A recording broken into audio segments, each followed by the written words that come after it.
ಈ ರಾಷ್ಟ್ರ ರಾಜ್ಯಕಾರಣದಲ್ಲಿ ಏನು ಬದಲಾವಣೆ ಆಗ್ತದೆ ಅಂತ ಪ್ರಶ್ನೆಯನ್ನ ಕೇಳಿದಾಗ ಕಾಲಜ್ಞಾನ ಭವಿಷ್ಯವಾಣಿಯ ಪ್ರಕಾರ ರಾಷ್ಟ್ರ ರಾಜ್ಯಕಾರಣದಲ್ಲಿ ಬರ್ತಕ್ಕಂತಹ ಮಹಾ ಶಿವರಾತ್ರಿಯ ನಂತರ ರಾಷ್ಟ್ರ ರಾಜ್ಯಕಾರಣದಲ್ಲಿ ಒಂದು ಶಕ್ತಿ ಅಂದರೆ ಒಂದು ಸ್ತ್ರೀ ಇಡೀ ದೇಶವನ್ನ ಆಳ್ತಾಳೆ ಅಂತೇಳಿ ಕಾಲಜ್ಞಾನ ಭವಿಷ್ಯವಾಣಿ ಭವಿಷ್ಯವನ್ನ ಹೇಳ್ತಾ ಇದೆ.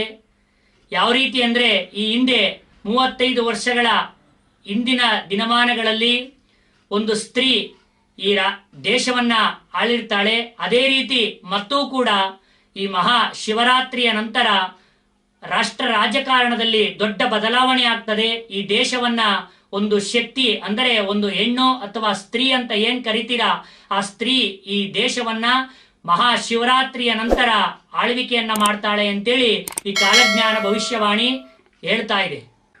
ಎಲ್ಲಾ ಮಿತ್ರ ಪಕ್ಷಗಳು ಸೇರಿ ಒಂದು ಸರ್ಕಾರವನ್ನ ರಚನೆ ಮಾಡ್ತಕ್ಕಂಥ ಯೋಗ ಇದ್ರೂ ಕೂಡ ಎಲ್ಲ ಪಕ್ಷಗಳು ಕೂಡ ಏನು ಪಕ್ಷಗಳು ಏನು ಈ ದಿನ ಏನು ಅಧಿಕಾರದಲ್ಲಿದೆ ಅವೆಲ್ಲ ಪಕ್ಷಗಳು ಕೂಡ ಕಿತ್ತಾಡಿ ಒಂದು ಪಕ್ಷ ಈ ರಾಜ್ಯದಲ್ಲಿ ಅಧಿಕಾರಕ್ಕೆ ಬರುತ್ತೆ ಅಂತೇಳಿ ಹಿಂದೆ ಭವಿಷ್ಯವನ್ನ ಹೇಳಿದ್ವಿ. ಅದೇ ರೀತಿ ನೋಡಿದಾಗ ಈ ಕಾಲಜ್ಞಾನ ಭವಿಷ್ಯವಾಣಿ ಅಂದ್ರೆ ರಾಷ್ಟ್ರ ರಾಜಕಾರಣದಲ್ಲಿ ಯಾವುದೇ ಕಾರಣಕ್ಕೂ ಒಂದು ಪಕ್ಷ ಅಧಿಕಾರವನ್ನ ಮಾಡಲಿಕ್ಕೆ ಸಾಧ್ಯ ಇಲ್ಲ, ಅತಂತ್ರ ಪರಿಸ್ಥಿತಿ ಆಗ್ತದೆ. ಎರಡು ಅಂದ್ರೆ ಮಿತ್ರ ಪಕ್ಷಗಳ ಸಹಾಯದಿಂದ ಒಂದು ಪಕ್ಷ ಅಧಿಕಾರಕ್ಕೆ ಬಂದು ಈ ದೇಶವನ್ನ ಈ ರಾಷ್ಟ್ರವನ್ನ ಒಂದು ಸ್ತ್ರೀ ಅಂದ್ರೆ ಒಂದು ಶಕ್ತಿ ಈ ದೇಶವನ್ನ ಆಳ್ತಾಳೆ ಅಂತೇಳಿ ಕಾಲಜ್ಞಾನ ಭವಿಷ್ಯವಾಣಿ ಹೇಳ್ತದೆ. ಆ ಜಾತಕಗಳನ್ನ ಪರಿಶೀಲನೆ ಮಾಡಿ ನಾವು ಉತ್ತರಾಯಣ ಪುಣ್ಯಕಾಲದಲ್ಲಿ ಅಂದ್ರೆ ಮಕರ ಸಂಕ್ರಾಂತಿಯ ಪರ್ವಕಾಲದಲ್ಲಿ ಯಾರು ಅಂತ ಆ ಕಾಲಜ್ಞಾನವನ್ನ ಮತ್ತೊಂದ್ಸಾರಿ ತೆಗೆದು ಯಾರಾಗ್ತಾರೆ ಅಂತೇಳಿ ಮಕರ ಸಂಕ್ರಾಂತಿಯ ಹಬ್ಬದ ದಿನ ನಾನು ನಿಮಗೆ ಮತ್ತೆ ವಿಚಾರವನ್ನ ತಿಳಿಸ್ತೀನಿ. ಹೇಳೋದಾದ್ರೆ ಈಗಿನ ಸಮಯ ಮತ್ತೆ ಈಗಿನ ಸಂವತ್ಸರದ ಫಲಾಫಲಗಳನ್ನ ನೋಡೋದಾದ್ರೆ ಈ ದೇಶವನ್ನ ಮುಂದಿನ ದಿನಮಾನಗಳಲ್ಲಿ ಒಂದು ಸ್ತ್ರೀ ಈ ರಾಜ್ಯವನ್ನ ಅಥವಾ ಅಲ್ಲ ಈ ದೇಶವನ್ನ ಆಳ್ತಾಳೆ ಅಂತ ಏನಾದ್ರೂ ಕೂಡ ಏನು ಈ ಮಹಾಶಿವರಾತ್ರಿಯ ಒಳಗಾಗಿ ಏನಾದ್ರೂ ಕೂಡ ಏನು ಈ ಎಲೆಕ್ಷನ್ ಅಂತ ಏನ್ ಕರಿತೀರಾ ಅದನ್ನ ಮಾಡಿದ್ರೆ ಮಾತ್ರ ಮೋದಿ ಅವರು ಮತ್ತೆ ಪ್ರಧಾನಿ ಆಗ್ಬೋದು. ಮಾರ್ಚ್ ನಂತರ ಏನಾದ್ರೂ ಕೂಡ ಎಲೆಕ್ಷನ್ ನಡೆದ್ರೆ ಬೇರೆ ಪಕ್ಷ ಅಧಿಕಾರಕ್ಕೆ ಬರ್ತದೆ. ಈ ದೇಶವನ್ನ ಒಂದು ಸ್ತ್ರೀ ಅಂದ್ರೆ ಶಕ್ತಿ ಆಳ್ತಾಳೆ ಅಂತ ಹೇಳುತ್ತೆ. ಅಲ್ಲ ಯಾವ ರೀತಿ ಇದೆ ನಿಮ್ಮ ಕಾಲಜ್ಞಾನದಲ್ಲಿ ಯಾವ ರೀತಿ ಉಲ್ಲೇಖಿಸಾಗಿದೆ ಅಂತ ಅಂದ್ರೆ ಮಹಾಸಿದ್ರು ಬರ್ದಿರ್ತಕ್ಕಂಥ ಕಾಲಜ್ಞಾನ ಭವಿಷ್ಯವಾಣಿಯನ್ನು ನೋಡಿದಾಗ ಈ ಮಹಾಶಿವರಾತ್ರಿ ನಂತರ ಒಂದು ಶಕ್ತಿ ಈ ದೇಶವನ್ನ ಆಳ್ತಾಳೆ ಅಂತೇಳಿ ಕಾಲಜ್ಞಾನ ಭವಿಷ್ಯವಾಣಿ ತೋರಿಸ್ತಾ ಇದೆ. ಶಕ್ತಿ ಅಂದ್ರೆ ನಮ್ಮಲ್ಲಿ ಸ್ತ್ರೀ ಅಥವಾ ಹೆಣ್ಣು ಅಂತ ಕರೆಯೋದ್ರಿಂದ ಕಾಲಜ್ಞಾನ ಭವಿಷ್ಯವಾಣಿಯ ಪ್ರಕಾರ ಹೇಳೋದಾದ್ರೆ ಶಕ್ತಿಯಾಗಿರ್ತಕ್ಕಂಥವಳು ಹೆಣ್ಣಾಗಿರೋದ್ರಿಂದ ಈ ದೇಶವನ್ನ ಒಂದು ಹೆಣ್ಣು ಮುನ್ನಡೆಸ್ತಾಳೆ ಅಂತ ಹೇಳುತ್ತೆ. ಇಂಥದೇ ಪಕ್ಷ ಅಂತ ಮಕರ ಸಂಕ್ರಾಂತಿಯ ಪರ್ವಕಾಲದಲ್ಲಿ ನಾವು ಭವಿಷ್ಯವನ್ನ ಹೇಳ್ತೀವಿ. ಬೇಕಾದ್ರೆ ಅಂದ್ರೆ ನಾವು ಈ ಸಂವತ್ಸರದ ಆಧಾರದ ಮೇಲೆ ಹೇಳ್ತಾ ಇರೋದು. ನೆಕ್ಸ್ಟ್ ಬರ್ತಕ್ಕಂಥ ಸಂವತ್ಸರ ಫಲಾಫಲಗಳನ್ನ ನಾವು ಮಕರ ಸಂಕ್ರಾಂತಿ ಹಬ್ಬದ ದಿನನೇ ತೆಗೆಯೋದ್ರಿಂದ ನಾವು ಪೂರ್ವದಿಂದನೂ ಕೂಡ ಸಂಕ್ರಾಂತಿ ಹಬ್ಬದ ನಂತರ ಇಂಥ ಪಕ್ಷನೇ ಅಧಿಕಾರಕ್ಕೆ ಬರ್ತದೆ, ಇಂಥ ಸ್ತ್ರೀನೇ ರಾಜ್ಯಕಾರಣದಲ್ಲಿ ಇಂಥ ಸ್ತ್ರೀನೇ ಆಳ್ವಿಕೆಯನ್ನ ಮಾಡ್ತಾಳೆ ಅಂತೇಳಿ ಮಕರ ಸಂಕ್ರಾಂತಿಯ ನಂತರ ಹೇಳ್ತೀವಿ. ಅಂದ್ರೆ ಸ್ತ್ರೀ ಯಾವುದೇ ಪಕ್ಷದವರಾಗಿರಬಹುದು ಯಾವುದೇ ಪಕ್ಷದವರಾಗಿರ್ಬೋದು ಒಂದು ಸ್ತ್ರೀ ಈ ದೇಶದ ರಾಜ್ಯಕಾರಣದಲ್ಲಿ ದೇಶವನ್ನ ಆಳ್ತಕ್ಕಂಥದ್ದು ಶತಸಿದ್ಧ. ಅಂತ ಸ್ಥಾನದಲ್ಲಿ ಯಾವ್ಯಾವ ಸ್ತ್ರೀ ಇದ್ದಾರೆ ನಿಮ್ಮ ಅಂದ್ರೆ ಅದನ್ನ ನೋಡ್ಬೇಕಾಗುತ್ತೆ, ಹಂಗೆಲ್ಲ ಹೇಳಕ್ ಸಾಧ್ಯ ಇಲ್ಲ. ಅವರ ಜಾತಕಗಳನ್ನ ವಿಮರ್ಶನೆ ಮಾಡಿ ನಮ್ಮ ಕಾಲಜ್ಞಾನ ಗ್ರಹಗತಿಗಳಿಗೂ ಆ ಹೆಣ್ಣಿನ ಜಾತಕದ ಗ್ರಹಗತಿಗಳನ್ನು ಹೊಂದಾಣಿಕೆ ಆಗುತ್ತಾ ಅಂತ ನೋಡಿ ನಾವು ಭವಿಷ್ಯವನ್ನ ಹೇಳ್ಬೇಕಾಗುತ್ತೆ. ಈಗ ಪರ್ಟಿಕ್ಯುಲರ್ ಆಗಿ ಇಂಥವರೇ ಆಗ್ತಾರೆ ಅಂತ ಹೇಳಲಿಕ್ಕೆ ಮಕರ ಸಂಕ್ರಾಂತಿ ಪರ್ವಕಾಲದ ನಂತರ ನಾವು ಬೇಕಾದ್ರೆ ವಿಚಾರವನ್ನ ತಿಳಿಸ್ತೀವಿ. ರೈತರ ವಿಚಾರಕ್ಕೆ ಹೇಳೋದಾದ್ರೆ ಈ ಕಾಲಜ್ಞಾನ ಈ ವರ್ಷದ ಸಂವತ್ಸರದ ಫಲಗಳನ್ನ ಹೇಳೋದಾದ್ರೆ ಕಾಲಜ್ಞಾನ ಭವಿಷ್ಯವಾಣಿ ಏನ್ ಹೇಳ್ತದೆ ಅಂದ್ರೆ ತುಂಬಾನೇ ಮಳೆ ಮತ್ತೆ ಬೆಳೆ ಎರಡೂ ಕೂಡ ಆಗ್ತದೆ. ರೈತರು ಎದುರತಕ್ಕಂತ ಅವಶ್ಯಕತೆ ಇಲ್ಲ. ಆದ್ರೆ ಈ ದೇಶದಲ್ಲಿ ಜಲಪ್ರಳಯಗಳು ಹೆಚ್ಚಾಗ್ತದೆ. ಅಂದ್ರೆ ಜಲಪ್ರಳಯಗಳು ಹೆಚ್ಚಾಗೋದ್ರಿಂದ ಮತ್ತೆ ಜನರಲ್ಲಿ ಏನಪ್ಪಾ ಅಂದ್ರೆ ವಿಶೇಷತೆ ಅಂದ್ರೆ ಸಾವಿನ ಸಂಖ್ಯೆ ಜಾಸ್ತಿ ಆಗ್ತದೆ. ಹಾರ್ಟ್ ಅಟ್ಯಾಕ್ ಮತ್ತೆ ಸ್ಟ್ರೋಕ್ ಮತ್ತೆ ಅಪಘಾತಗಳು ತುಂಬಾನೇ ಆಗೋದ್ರಿಂದ ಜನರು ತುಂಬಾನೇ ಎಚ್ಚರಿಕೆಯಿಂದ ಇರಬೇಕಾಗ್ತದೆ.